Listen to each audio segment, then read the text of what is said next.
Welcome to the Roundtable Perspective. I'm your host, Lee Artz. I'm joined today by my guest, Dr. Charles Bill, to discuss the social codes of behavior in prison, on the street, and even in public schools. Welcome, Dr. Bill. I'm glad you could join us again. Thank you for having me back. Dr. Charles Bill is an assistant professor of criminal justice at Illinois State University. He researches student and parent perceptions of school suspensions, safety, and police. He's had work published in scholarly journals and also made available for public access. His recent book, Suspended Punishment, Violence and the Failure of School Safety, was a finalist for the C. Wright Mills Book Award. Today we want to discuss a recent article that you co-authored called Continuity of Code, which was published in Sociology Compass. And it found that institutional conditions contribute to a social code of behavior that might be termed as resistance and also survival. So my first question would be, as we begin to unpack the continuity of the code, is what's the relationship between public school policies and conditions and the larger systems of inequality that exist, particularly in urban communities? That's a really great question. And when we think about schools, we think of schools as institutions that have an abundance of resources to educate children. And we think of schools as a social ladder to uplift children into careers of science and math and engineering and law. And when you walk into an urban school, in many cases, you may not find books. You may not find resources. I've talked to children who wanted to go into chemistry and they had no running water, no Bunsen burners in their chemistry labs. And when we think of those kind of schools and just thinking about larger society and what that looks like in urban areas where you walk outside of a school and you look in the community and there's no streetlights. There's no resources in the community. There's abandoned homes in the environment. And then you look at the other institutions around, law enforcement may be underfunded. Emergency response services are underfunded. So you just see an entire sort of environmental sort of system in which policy removes resources from institutions like schools, like healthcare, like urban environments and housing and things of that nature. And that goes directly from schools, the street environment and urban settings, and into prisons. I taught in the Detroit public schools for a short while. I taught a math class, an 8th grade math class. And I had 25 students and I think I had 12 books, so They all had to sit together. And 8th graders setting together was not the most conducive to having a learning environment. But now when I think about going to public schools, for instance in Chicago or Detroit for that matter, you have to go through a metal detector. There's police surveillance. Sometimes there's surveillance with cameras. I've been in schools where they've had dogs searching lockers. Obviously these are not schools in Winnetka or Kenilworth or Naperville. So when you're talking about public schools, we're talking very specifically about those racially segregated public schools in major cities in the United States. Certainly. And there's lots of questions about even metal detectors. And we've had school shootings in Michigan and Oxford High School. And there's pushback for metal detectors because we know that metal detectors on site, there's a presumption of dangerousness that follows them. Yes. And thinking of connecting that to policy, when schools have metal detectors and they have lack of resources or no books, as you've just talked about, college recruiters don't come. Mm-hmm. How can students do homework if you have 25 kids and 12 books? Yeah. Somebody's not doing their homework. So college recruiters know this, and they're not coming to those kind of schools. And when we look at the situation in Oxford, they're resisting those metal detectors because they understand the connotations and the associations that come along with them. And you talked about underfunding the police, but I have to think that in Winnetka or Naperville, there's not a police presence in the immediate neighborhood anywhere because there isn't that fear or the existence of crime. Whereas, again, in Chicago or Detroit or even Indianapolis, there's this expectation Certainly. that because there's Black or Latino students in the school, then there must be somebody that's up to no good. Exactly. So, okay, so we've set this up, and your essay, Continuity of the Code, suggests that there is a social code that kind of regulates or makes rules for behavior in prison. And one of the arguments you made, there's a continuity of this social code in the street, in public, and also in the schools. Could you talk a little bit about what that social code would be? Maybe we start with prison. It'd probably be the best way to. Certainly. So researchers, beginning with prisons, Donald Clemmer, he's working in Illinois prisons, to be honest, and he's looking at inmate behavior. Some of these inmates are coming into the prisons and they may not be gang members. They might not be street-oriented individuals. And then eventually they adopt this negative code that is in the prisons. They adopt this, a very aggressive oppositional code to correctional officers. They're fighting, they're engaging in violence, and he's asking why. Why do these inmates do this? And he develops this term prisonization. And he suggests that the longer an inmate stays in the correctional institution, the more likely they are to adopt these negative that makes environmental sense. codes and understandings. And we're not at the code development yet. So Gresham Sykes and Sheldon Messenger, two criminologists, they come together and they come and define the code, the prison code. And the prison code, as they define it, has 3 rules. Always show toughness. Never show fear. Always side with inmates. You never side with correctional officers. And valuing alliances amongst one another. So we're in this prison. We have institutional deprivations. We don't have resources. We can't have heterosexual relationships. We're denied all of these things. So we have 2 choices. Either we're going to have a free-for-all or we're going to bond together against the... Free-for-all means you're going to be put at individual risk, right? Exactly. Everybody fights for themselves, or all the inmates bond together against the correctional officers.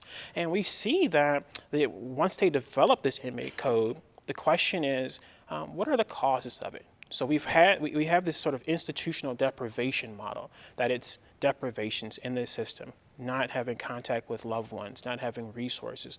And then other scholars come along and they develop an importation model. And they argue that other inmates are importing these characteristics. They are former gang members. They are street-oriented individuals. And they know that you shouldn't show fear because they've interacted in gangs in the street. So they're importing that into communities. And as we go to the street code has very similar tenets. Gang members are taught... For many of the same reasons, many of the because same of reasons. Police presence and who you identify with is going to be those who will protect you from violence. So Exactly. many of the same reasons. So. Exactly. Very same tenets, and never show fear, never snitch, and always sort of have alliances to support you in the absence of reliable safety measures. And then I discovered the very same thing when I was interviewing students in school. A lot of times when you look at research, they characterize students as aggressive and violent. And I saw some of this when I interviewed kids. But then a few minutes later, these kids were expressing fear. These kids who were very aggressive early on, they're afraid. And they're telling me that, hey, somebody just brought a gun in my school the other day, and I can't show fear because I know if I show fear, there are 29... And I can't tell some authority either because... I can't tell any authority. I can't tell anybody. So one of the points you make in the continuity of code essay is that the public schools may be the very first site where youth engage with and adopt the code. So my question was the same question people ask: why is there a code in prison, or why is there a code in this? Why is school the first time that teens, youth, would discover this code and adopt it? Why would it be in a school? It's a great question. And before I answer that question, I think it's important to understand that my research and situating the code as in the school as the first site actually contradicts existing research, because Elijah Anderson and other scholars in the street code have argued that it's the street.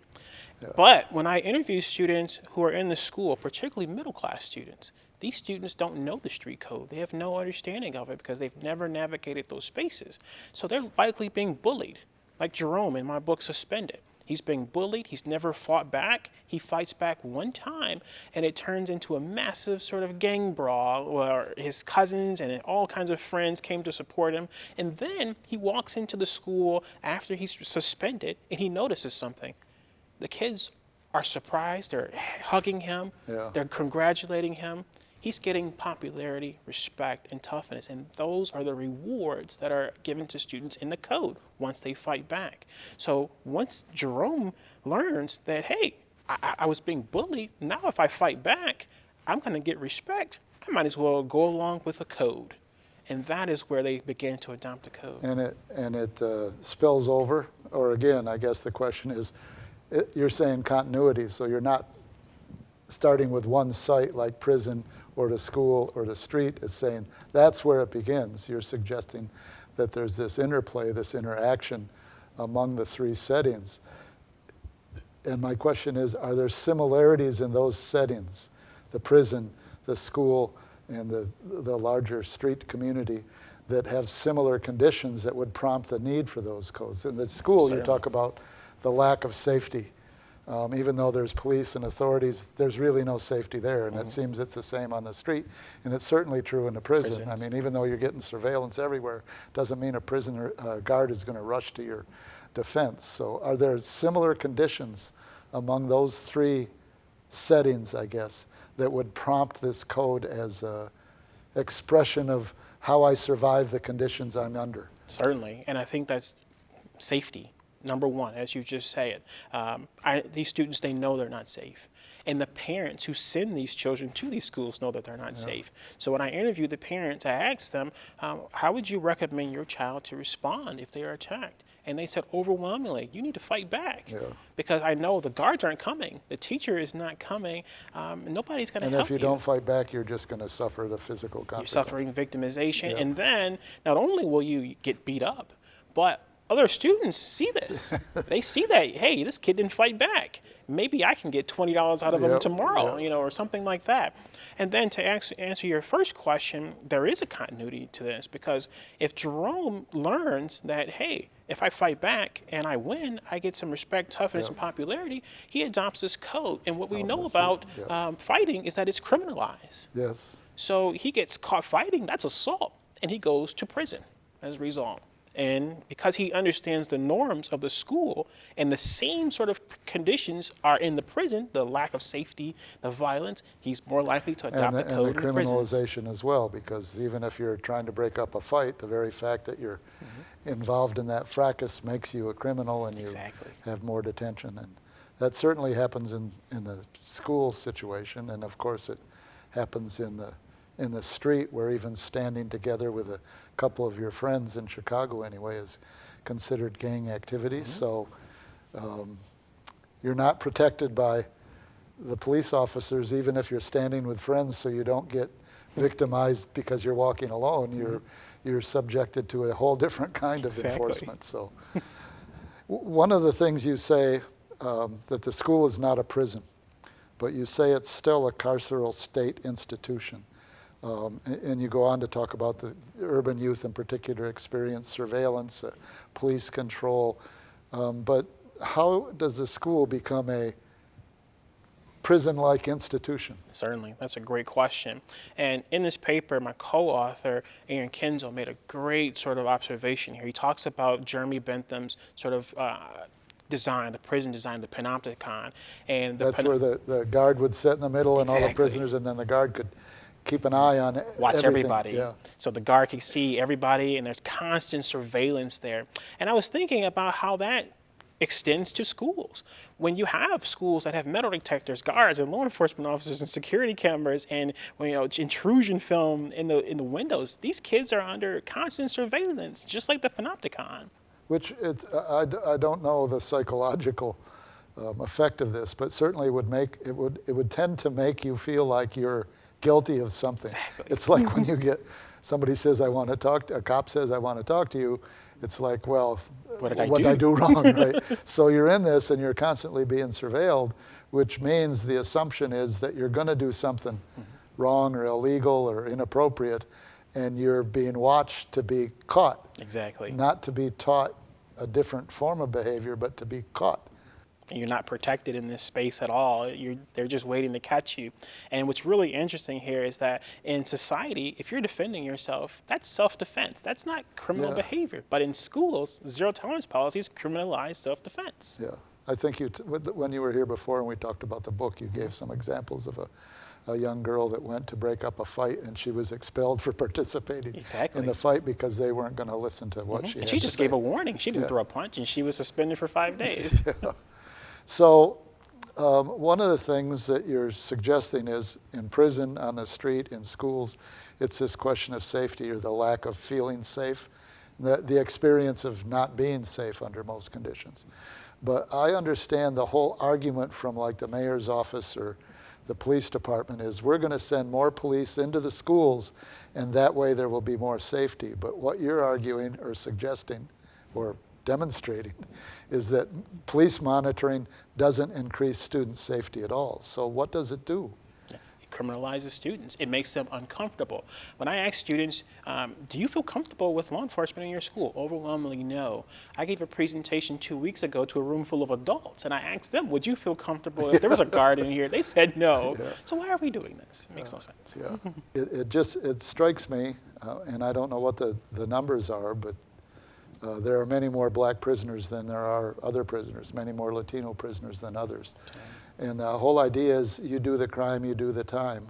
But one of the things that struck me in your essay was 70% of colleges in the United States look at a prison record as a reason to deny admission. So I've been incarcerated, I did what I have to do, presumably now I'm right with the society, but this is going to stay with me. And it even stays with students in high school, I would think. You get expelled from high school, you may not finish the class. It's going to make it harder for you to get accepted, even if you haven't been in prison. But so why this focus on penalty that doesn't ever go away? Certainly. Does this contribute to the code of behavior? Mm-hmm. Certainly. It's certainly a deprivation. I'm always being punished. I have nobody to help me, to represent me in this sort of system. When we think of the United States, there's a federal mandated minimum wage. And the only place in this country where you can pay someone less than that is prison. So when you think of all the industries that are involved in making goods and producing goods in prisons, it's no wonder that we have a society that's designed to not only put people there through defunding education and removal of resources, but also to sort of trap them there and create an underclass in which, Michelle Alexander has talked about. Reuben Miller's book is based on this underclass, and sort of keep people there. Does that disguise it for a large part of the population? Because, right, I mean, if you get this ideological perception that, well, it's black kids and they're criminal, or if they're not, they're going to become criminal, and of course there's more blacks and Latinos in prison because they're more criminal behavior. Mm-hmm. So you can avoid this larger question, even things like minimum wage or health care or inequality in education, because rural schools also don't have resources. Certainly. They may not have the same levels of crime, but they're able to, ignore it or tolerate it or kind of live with it because we're not them. Certainly. I don't know if that's part of the ingredient, because to me it's not only the social code that prisoners or students or people on the street create in order to survive the conditions they've experienced, but it's also how that serves the interests of the larger social inequality. Mm-hmm. So obviously the research was not intended to find a solution, but within the context of the research that you found that there's this code that continues from school to street to prison and almost in a cycle, you did suggest that education might be the way to change the consciousness or raise the consciousness about inequality, that it's not just you or me or this particular community, but it's part of, I don't know, a racially unequal society, mm-hmm. and that has to be addressed as a systemic problem. Certainly. So you're suggesting that education can do that. I thought maybe you could expand on that a little bit. And I think that one of my teaching philosophies is to teach beyond the textbook. So if you rely solely on the textbook is written from the perspective of law enforcement. It's written from the perspective of individuals who come from a social, middle-class environment. But what about the voices of those who are navigating the code? What about the voices of those who are in prison and the children who don't have resources? Like you said, no books in your math class. When do we learn from them? So what I've done is I kind of flip my class, and I bring in speakers, I bring in students who can talk about structurally violent schools. What is it like to go to a school and not have books? And then sort of ask the audience, why don't I have books? That's a really important question, because if we're not actively involved politically, we are actively involved through our own silence and complicity of the system. We know certain areas, as you've named, Chicago, Detroit, we know these areas don't have resources. And because, if you have resources and they don't, then you're benefiting from this system. And we need to question it. And I think that's what I've done in my teaching, is put people who have been oppressed, who've been denied access to these resources, in a privileged position to teach. Yes, to have voice and speak. You quote Henry Giroux in there a couple times, and he mentions that the schools, it's not just the surveillance or the police, but it's also the curriculum, the structure of the schools, the lessons, the deference to authority, which might mean teachers or principals.